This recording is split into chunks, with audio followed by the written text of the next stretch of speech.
여러분 안녕하십니까? 뉴스투데이 제주입니다. 제주도가 도시공원 일몰제를 앞두고 제주시 동부공원과 주변 토지를 매입해 임대주택 단지를 개발하는 사업을 추진하고 있는데요. 토지주들은 일방적인 사업 추진이라며 반발하고 있습니다. 김항섭 기자가 보도합니다. 공원지구 해제를 앞두고 있는 제주시 동부공원 인근의 한 감귤밭입니다. 이곳에서 농사를 짓는 이윤석 씨는 최근 택지 개발 예정 부지에 자신의 밭이 포함된 것을 알고 깜짝 놀랐습니다. 제주도가 일방적으로 공원 부지와 주변 토지를 민간 임대주택 공급 촉진지구로 지정했다며 받아들일 수 없다는 입장입니다. 이 땅이 대대로 온 땅이기 때문에 강제로 가져간다는 데서는 전 수용할 수 없거든요. 한마디 사실 협의가 전혀 없었거든요. 너무 억울하죠. 부모님 이 씨처럼 임대주택 지구에 포함된 토지 소유주들이 택지 개발 중단을 촉구하고 나섰습니다. 사업 부지의 97%가 사유지인데도 사전에 의견 수렴조차 없었다는 겁니다. 도청은 도시공원 본 계획만 진행하고 택지 개발을 빙자한 만개발은 중단하여 주시기 바랍니다. 제주도는 오는 2026년까지 제주시 동부공원과 주변 토지 32만 제곱미터에 민간 임대주택 1,780여 세대와 단독주택부지, 공원을 조성하기로 했습니다. 다음 주쯤 주민 설명회를 열어 의견을 수렴하고 사업 계획에 반영할 방침입니다. 사업성이 날 때까지 사업 계획이 계속 바뀔 수가 있는 상황입니다. 그래서 그거에 대해서는 이 사업이 여기 들어가서 안 된다, 이걸 넣어달라 하면 이제 우리 LH에서 포함시켜서. 민간 임대주택 공급 촉진지구는 도시공원 일몰제에 대비해 국토부가 추진하는 사업으로 제주도가 신청한 공원지구 해제지역 3곳 가운데 동부공원이 선정됐습니다. 정부는 공원지구 해제 지역에 택지 개발을 확대한다는 계획이어서 이 같은 토지주들의 반발은 확산될 전망입니다. MBC 뉴스 김항섭입니다. 제주 제2공항 건설을 반대하는 시민사회단체 연대기구가 공식 출범했습니다. 제2공항 성산읍 반대대책위와 범도민 행동 등 80여 개 시민사회단체는 어제 제주시청에서 비상도민회의 출범식을 열고 제2공항 건설을 중단할 것을 촉구했습니다. 이들은 제2공항은 절차적 정당성 없이 일방적으로 결정된 사업이라며 도민 공론화 절차가 이뤄질 수 있도록 범도민적 반대 투쟁을 전개하겠다고 밝혔습니다. 국가보훈처가 광복절을 앞두고 제주 출신 애국지사 6명을 독립유공자로 선정했는데요. 4.3 사건 수용 기록 때문에 20년 넘게 탈락했던 배창하 할아버지도 고인이 된 지 71년 만에 국가로부터 유공자 인정을 받았습니다. 김찬년 기자입니다. 일제강점기인 1930년대 애월읍 하귀리에서 야학을 설립한 배창하 선생. 학생들에게 식민지 수탈의 실상을 가르치며 항일 시위에 참여했고 일본 오사카에서는 해고당한 한국인 노동자들을 위해 파업 투쟁을 주도했습니다. 4.3 당시에도 군경에 항의하다 징역형을 선고받았고 초토화 작전에 총살당했습니다. 배창하 선생의 아들은 25년 전부터 독립유공자 신청을 했지만 번번이 떨어지다 아버지가 돌아가신 지 71년 만에 선정 소식을 들었습니다. 이 아버님이 그동안 3.1 운동 아니고 운동을 좀 많이 했어서 이 기록에 남게끔 해주니까 그것도 영광으로 생각하시죠. 자식된 도리로서. 독립유공자 포상을 받은 제주 출신 애국지사는 모두 6명. 제주 청년연합회 집행위원과 비밀결사 활동을 하며 독립운동을 했던 고 김한정 선생이 건국훈장 애국장, 강평국 현호옥 선생이 애족장을 받았습니다. 함덕 출신의 고 김태근 선생과 배창하 선생이 건국포장, 중문 출신의 이원영 선생이 대통령 표창에 추서됐습니다. 지난해 국가보훈처가 독립운동과 수용기간을 줄이는 등 포상심사 기준을 완화하면서 제주에서는 역대 최대 규모로 선정됐습니다. 옥고 그 기간을 이제 줄였고, 그 다음에 그 어떤 좌익이라든가 이런 사안도 어떤 사상적인 어떤 이념에 구애받지 않고 독립운동을 한 그 독립운동가에 대해서는 포상을 전달하는 그런 사항이 되겠습니다. 정부는 오는 15일 천안 독립기념관과 제주에서 열리는 광복절 기념식에서 유가족들에게 훈장과 포장을 수여할 예정입니다. MBC 뉴스 김찬년입니다. 제주도 교육청은 지난달 제정된 일제강점기 식민잔재 청산에 관한 조례에 따라 추진계획 수립과 실적평가, 청산 대상 등의 역할을 맡을 식민잔재 청산위원회를 올해 안에 구성하기로 했습니다. 또 내년에 초중고등학교의 일제시대 잔재를 전수조사하기 위한 용역을 발주하는 방안을 검토할 계획입니다. 일제강점기에 문을 연 학교는 50개교로 일부 학교의 명칭이나 교목 등이 일본과 관련 있는 것으로 파악되고 있습니다. 폭염이 연일 이어지면서 제주 바다 수온도 높아지고 있습니다.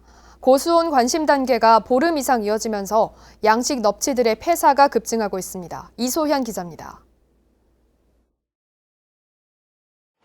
폐사한 넙치를 수거 차량에 옮겨 싣습니다. 새벽부터 작업이 시작됐지만 수거 작업은 쉽게 끝나지 않습니다. 일주일 동안 이곳 양식장에서 폐사한 넙치만 2톤. 폐사율이 30%를 넘습니다. 무더위에 수온이 상승하면서 지난달보다 폐사량이 20%나 상승했습니다. 요즘에 많이 늘었어요, 죽는 거? 네. 70개 많이 나와. 폭염으로 고수온 현상이 나타나면서 고기들의 면역력이 크게 떨어져 폐사율이 높아지고 있습니다. 최근 제주 영근의 표층 수온은 26도에서 28도로 한 달 전보다 6도나 상승했습니다. 고수온 관심 단계가 발령된 지난달 29일부터 일주일간 제주 지역 양식장에서 폐사한 넙치만 181톤. 초여름인 6월 첫째 주보다 32% 늘었습니다. 폭염에 강한 일사가 지속돼 바다 표면을 데우는 데다 난류가 확장하면서 수온은 더욱 오를 것으로 보입니다.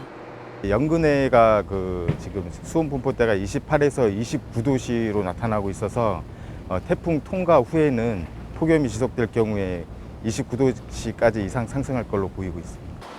불볕더위에 수온까지 상승하면서 양식어가에 비상이 걸렸습니다. MBC 뉴스 이소연입니다. 제주 지역 양식 넙치 생존율이 40%를 밑돌고 있습니다. 제주연구원이 넙치 양식장 59곳을 실태 조사한 결과 폐사량이 2015년 7,057톤에서 지난해 9,251톤으로 증가하면서 넙치 생존율은 38%에 그쳤습니다. 반면 넙치 가격은 지난해 하반기부터 하락해 전체의 24%인 14곳만 경제성이 있는 것으로 조사됐습니다. 제주연구원은 질병에 강한 넙치 품종 개발과 국제적 수산물 인증을 통한 경쟁력 확보가 우선돼야 한다고 밝혔습니다.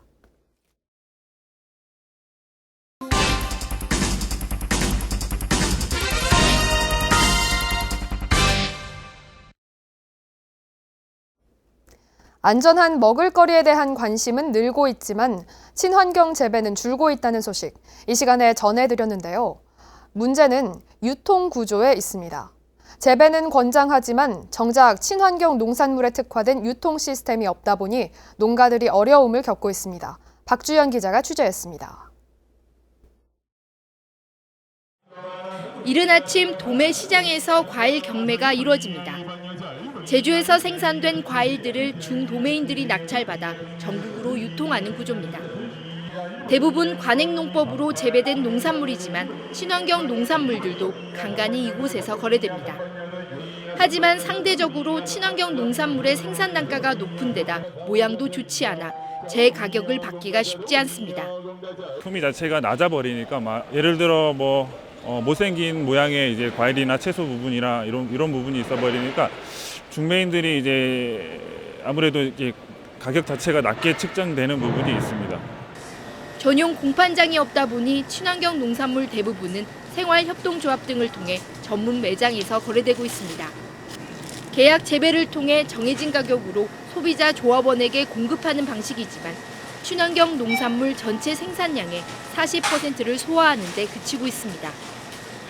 외부의 어떤 가격 시세에 맞춰가지고 외부 물건들도 다소 이제 구매가 이루어지는, 그러다 보면 이제 구매력이 좀 많이 떨어져서 확대시킬 수 없는.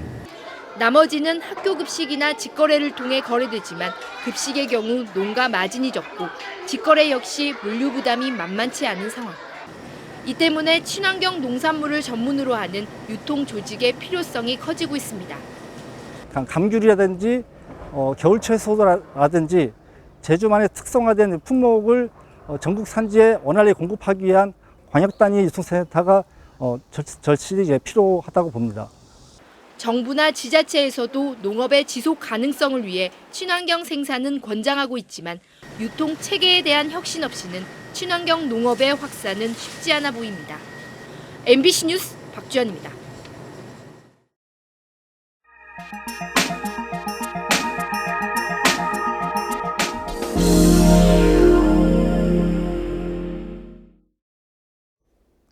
제주도가 시설공단 설립을 추진하고 있지만 도민 공감대 형성 미흡과 인형 운용 계획의 문제점 등으로 도의회에 제동이 걸려 있는데요. 강원도 원주시는 2차례 무산된 시설관리공단 설립을 3번째로 추진하고 있다고 합니다. 원주 조성식 기자가 보도합니다. 한국관광 100선에 선정된 소금산 출렁다리가 있는 간현 관광지입니다. 지난해 1월 개장에 벌써 200만 명 이상이 찾았고 유료로 바꾸고도 관광객들의 발길이 꾸준히 이어지고 있습니다. 원주시가 관리와 운영을 직접 하고 있으며 앞으로 곤돌라 등 관광지 개발을 지속적으로 추진한다는 구상입니다. 그 사업의 유리다리, 잔도, 그다음에 인공폭포, 그리고 전망대 등이 설치가 되면 지금보다 훨씬 더 많은 관광객이 찾아주실 것으로 기대합니다. 이처럼 원주시가 직접 운영을 하거나 위탁을 주고 있는 각종 시설을 통합 관리할 수 있는 시설관리공단 설립이 본격화되고 있습니다. 원주시는 지난해 12월 9개 사업에 대한 타당성 검토 용역을 실시했고 이 중 7개 사업이 추진 타당성이 있다는 결과가 나왔다고 밝혔습니다. 공영버스 같은 도시교통을 비롯해 도시 환경 분야와 체육시설, 근로자 종합복지관과 간현 관광지, 추모공원과 농산물 도매시장 등이 포함됐습니다. 이들 사업은 경상경비의 50%를 수입으로 충당할 수 있을 것으로 보여 지방공단 설립 조건을 충족한다는 분석입니다. 공단은 2개 본부, 6개 팀, 300여 명의 규모가 적당하다는 관측도 나왔습니다. 안정적이고 효율적인 시설물 유지 관리가 가능하고 경영 성과가 높아지고 시민 서비스의 질은 꾸준히 개선될 것입니다. 현재 도내에는 춘천과 강릉, 영월 등 6개 시군이 시설관리공단을 두고 있습니다. 원주시도 과거 2차례 설립을 추진했지만 의회와 시민 반대에 부딪혀 무산된 상황. 앞으로 용역 검증과 주민공청회, 의회 승인 등을 거쳐 내년 7월 업무를 시작하겠다는 목표가 이루어질지 주목됩니다. MBC 뉴스 조성식입니다.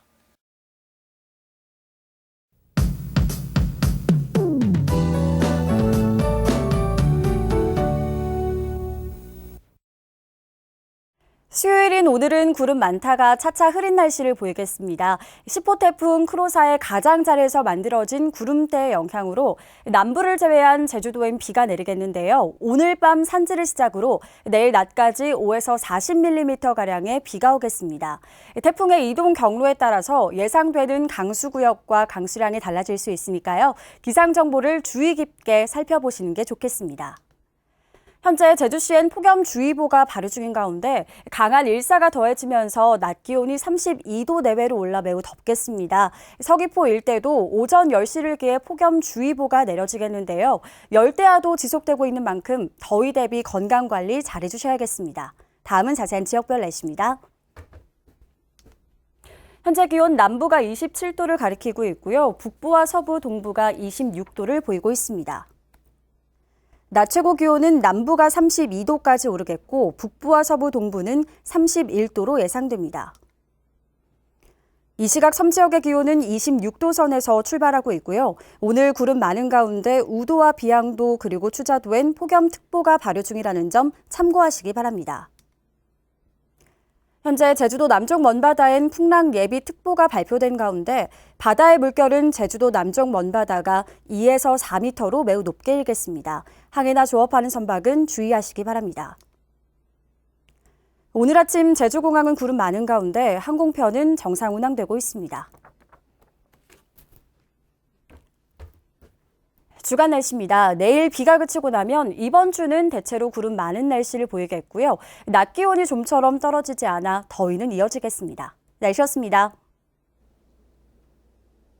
제주 시내 모 고등학교에서 제기된 시험지 유출 의혹과 관련해 사실이 아닌 것으로 결론났습니다. 제주도 교육청이 기간제 교사의 시험지 유출 의혹과 관련해 감사를 진행한 결과 시험지를 유출한 정황을 확인할 수 없었고 시험 문제도 전면 제출제해 문제가 없는 것으로 최종 판단했다고 밝혔습니다. 한편 자신이 가르치던 학생들과 술자리를 가진 것으로 알려진 다른 고등학교의 기간제 교사에 대해서도 징계하기에는 부적절하다고 판단했습니다. 제주도 개발공사가 소송 시기를 놓쳐 수억 원의 손실을 떠안게 됐습니다. 대법원 민사 1부는 제주도 개발공사가 유통업체 4곳을 상대로 제기한 4억 3천만 원의 손해배상 청구 소송에서 제소기간이 지나 소송 자체가 부적합하다며 원고 패소 판결한 원심을 확정했습니다. 제주도 개발공사는 2014년 과체류 집중 출하로 6개월 동안 삼다수 운송이 차질을 빚자 2년 뒤 업체를 상대로 민사소송을 제기했지만 1심과 2심 재판부는 해상 운송의 경우 1년 안에 청구가 없으면 채권과 채무가 소멸된다며 원고 패소 판결을 내렸습니다. 제주 해안 곳곳에서 병원성 비브리오균이 검출됐습니다. 제주도 보건환경연구원은 지난달 도내 해수욕장과 항포구 등 34곳을 조사한 결과 8개 지점에서 병원성 비브리오균이 검출됐다고 밝혔습니다. 고산항과 이호태우 해변 등 4개 지점에서는 비브리오 콜레라균이, 서귀포 천지연과 산지천 1등 4곳에서는 비브리오 폐혈증균이 검출됐습니다. 최근 5년간 제주에서 발생한 비브리오 폐혈증 환자는 5명입니다.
뉴스투데이 제주를 마치겠습니다. 여러분 고맙습니다.